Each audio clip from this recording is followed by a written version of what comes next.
Hello, everyone. I'm Tori, and thank you so much for joining our Q&A session today, in which experts from DSM Technology and Zadara will cover topics like data assurance, ransomware, backups, infrastructure, and more. With that, I'd like to introduce our speakers today, Frankie Majowich, who is the VP of Technology at DSM, and Noam Shendar, who is VP of Worldwide Solution Architecture at Zadara. We'll get going with our questions in just a moment. But Noam, can you take a moment to introduce Zadara? And then Frankie, if you'll do the same for DSM. Happy to do that. Thank you, Tori. Zadara is the world's largest edge cloud and provides a full infrastructure as a service stack at more than 400 locations around the world. A few things that set Zadara apart is that the stack is fully featured. It's a full enterprise-grade solution on both compute and storage. It's fully elastic, going up and down, turning things on and off as needed and adjusting spend accordingly. It is fully managed by Zadara to ensure availability, uptime, performance, and so on and so forth. And everything that we do, we've been around for 11 years, has been designed from the ground up to do exactly this, as a service at hundreds of locations around the world.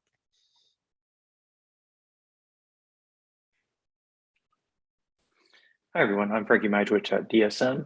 DSM is a regional cloud computing company and a managed services provider company where we try to help our clients kind of guide them to the best technology decisions that they can make.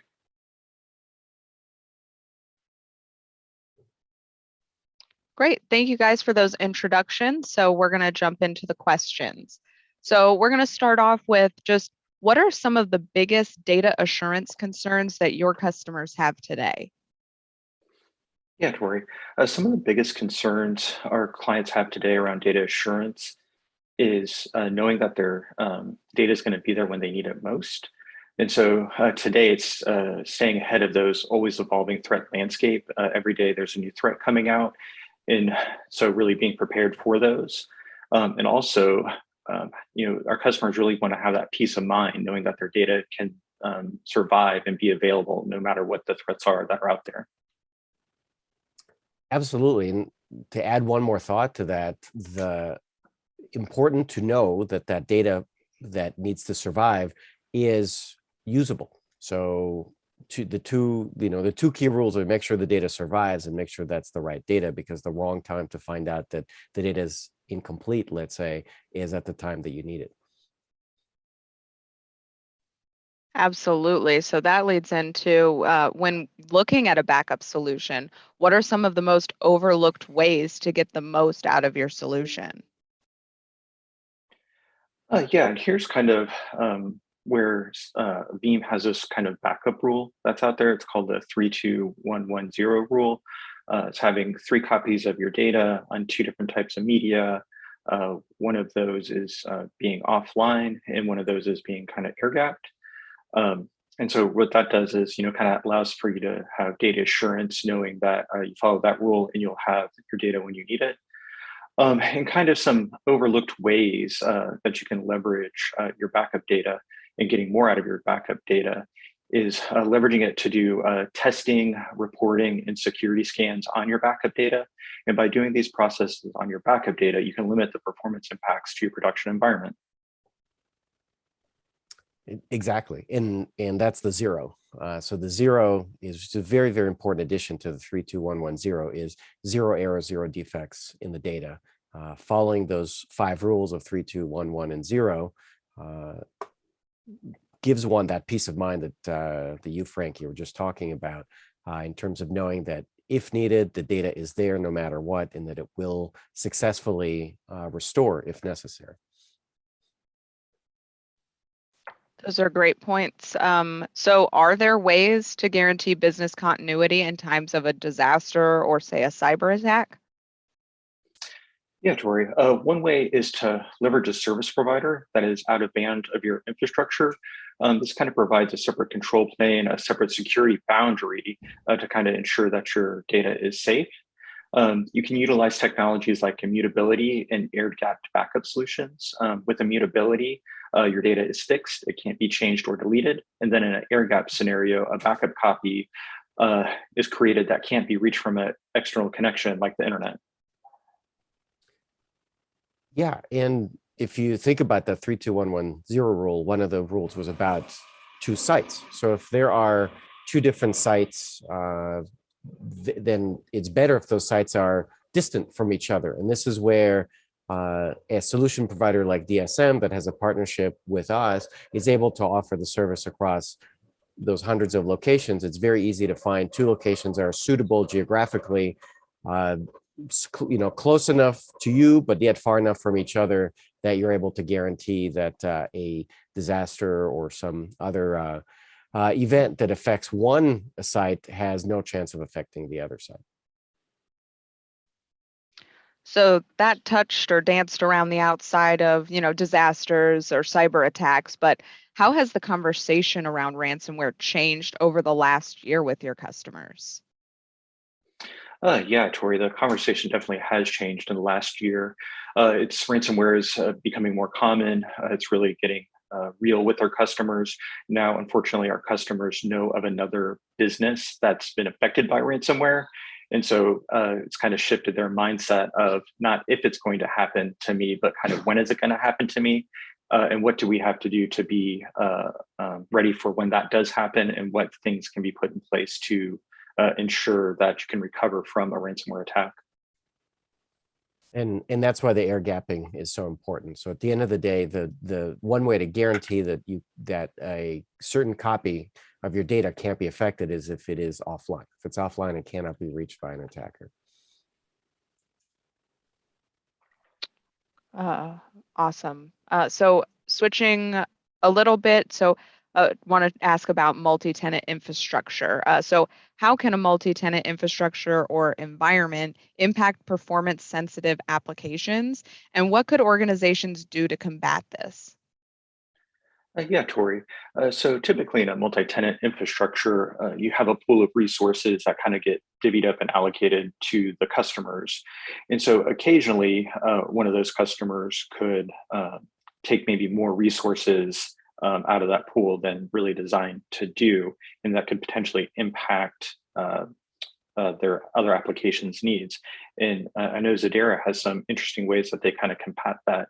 And Noam, do you want to kind of talk about that a little bit? Yeah, absolutely, Frankie. The common wisdom before we designed our architecture was that noisy neighbors were inevitable, and if one wants to enjoy the cost benefits of multi-tenancy, they have to suffer the problem of noisy neighbors. But that's not actually true. You don't have to trade one off for the other.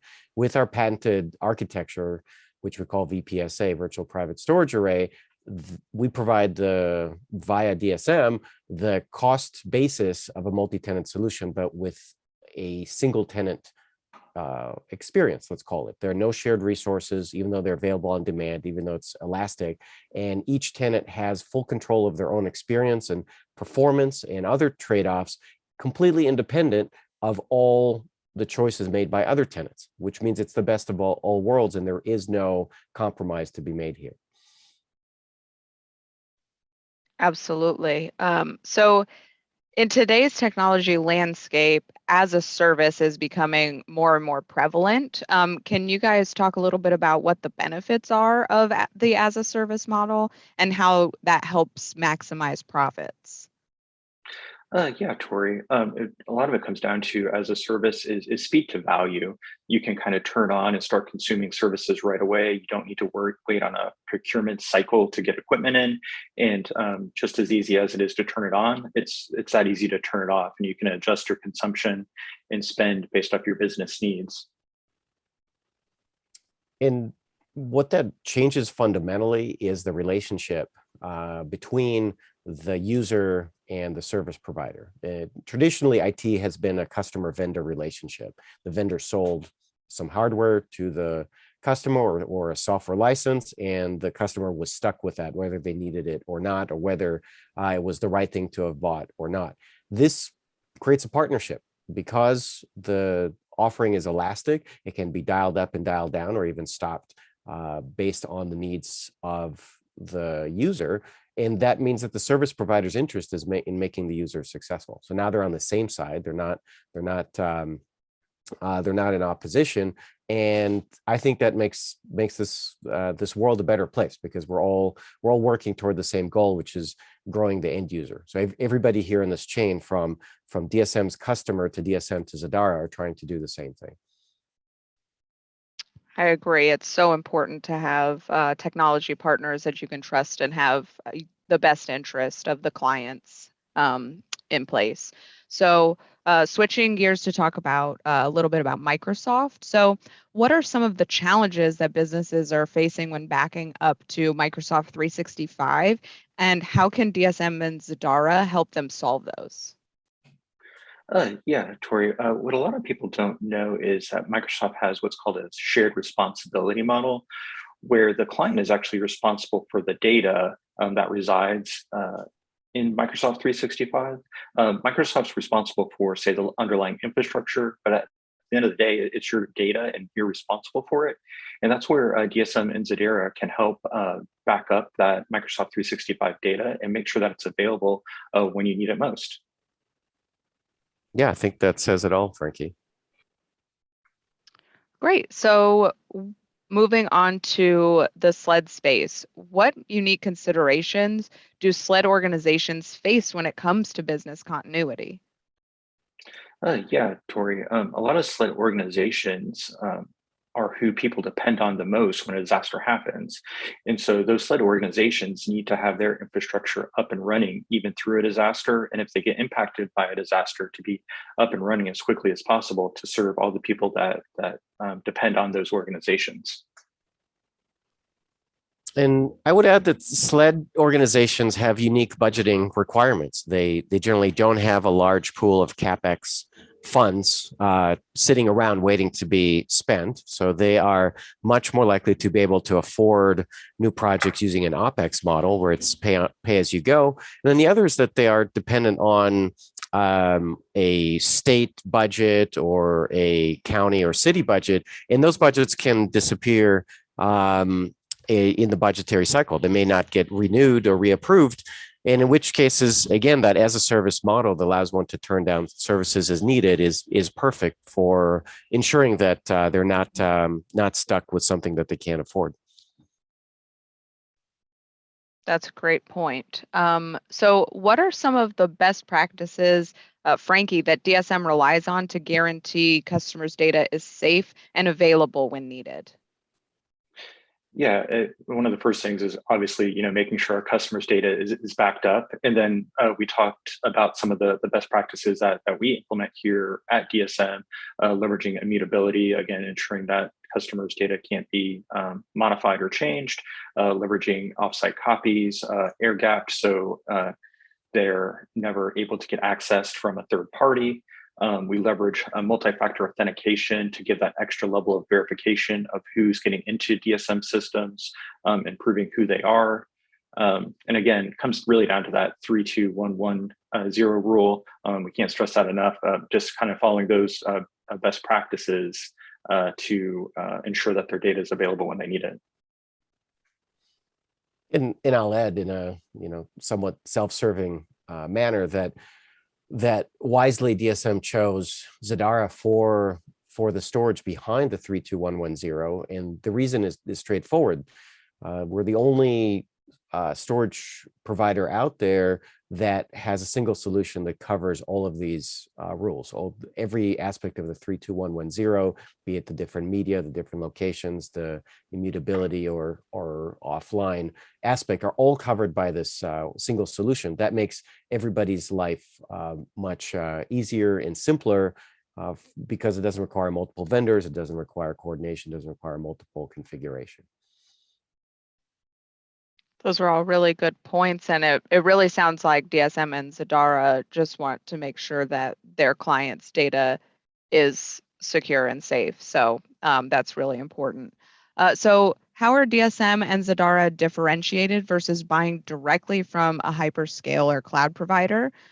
So what are the benefits to users? Yeah, Tori, one of our main benefits is DSM can kind of walk you through some of your IT challenges and really have those conversations to understand what your needs are and your challenges, and come up with some unique solutions to meet your business requirements. And also just in general, having a regional presence, we kind of have a latency advantage on the networking side as compared to the hyperscalers.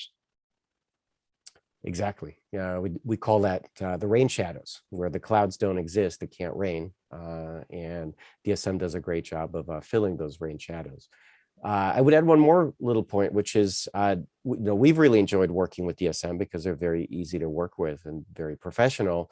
That's a huge advantage versus the hyperscalers. You, as a DSM customer, get a level of service that that is not available from the hyperscalers because they're kind of dealing with a mass audience, and that personal touch makes a huge, huge difference.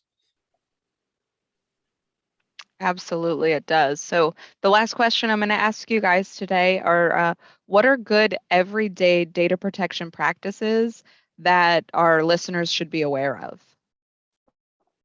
Yeah, thanks, Tori. Definitely, this really starts at, you got to test your backups. You have to know that when you need them, they're going to work, and that you have those processes down. And then also today, organizations and companies are moving really fast and deploying new applications. And so they always need to be assessing what their critical data is and ensuring that those are being backed up and can be recovered in the event that they need it. In the context of backup, Frankie, I think it's useful to talk about the availability of snapshots as an adjunct to backups. So, I wouldn't recommend doing one or the other. I would recommend doing both. And the way to think about it is a snapshot is instant to create and instant to restore from, but it sits within the same storage instance that is storing the main data. So it doesn't provide the kind of redundancy that a backup would. And the way to think about how that is useful is because snapshots are instant, they're very convenient. So if there's a need to do a restore, the first thought should be, hey, can I get it back from a snapshot? And if the answer is yes, you're done. Seconds later, whatever it is that's gone is back. And then if not, then you go to a backup and you get it that way. You're guaranteed to get it back since you follow the 3-2-1-1-0 rule. And it's a question of how quickly can you get it back. Exactly. It's definitely taking a layered approach to ensure that if one of the layers does break down, you have another layer to fall back on. Well, thank you both. That was all really good information. I hope that our listeners found some value in that. So Frankie and Noam, I thank you for being here and thank everyone for listening and hope you have a great day.